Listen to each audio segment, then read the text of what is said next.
Rockets are a type of spacecraft using a rocket engine in order to thrust themselves forwards. The rocket engine is fueled by either solid or liquid propellants. On my first video, I will go on a brief history of rockets beginning from the 1900s to modern day. The rocket equation is the equation that enabled the rocket to come to life. Although the equation was developed independently multiple times, it is usually attributed to Russian scientist Konstantin Tsiolkovsky, who published it in his 1903 work. The equation describes the motion of a vehicle using the basic principle of a rocket, which thrusts forward by expelling its mass partially with high velocity and conservation of momentum. In the early 1900s, an American by the name of Robert Goddard began experimenting on small-scale rockets.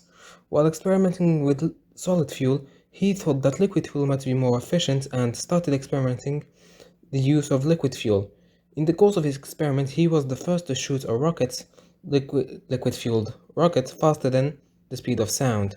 During World War II, he offered his work to the US military, but the lack of interest in rocket development led to the closing down of his establishments and couldn't continue further experimentation.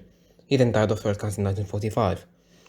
During the space race, liquid fuels were an absolute must for launching heavy and long-distance objects, or crew. It was also during this period of our history that saw the formidable Saturn V rocket, which still is the most powerful rocket of all times, at least for now. Today, reusable rockets are an innovation due to the cost of being significantly reduced and their potential for deep space exploration.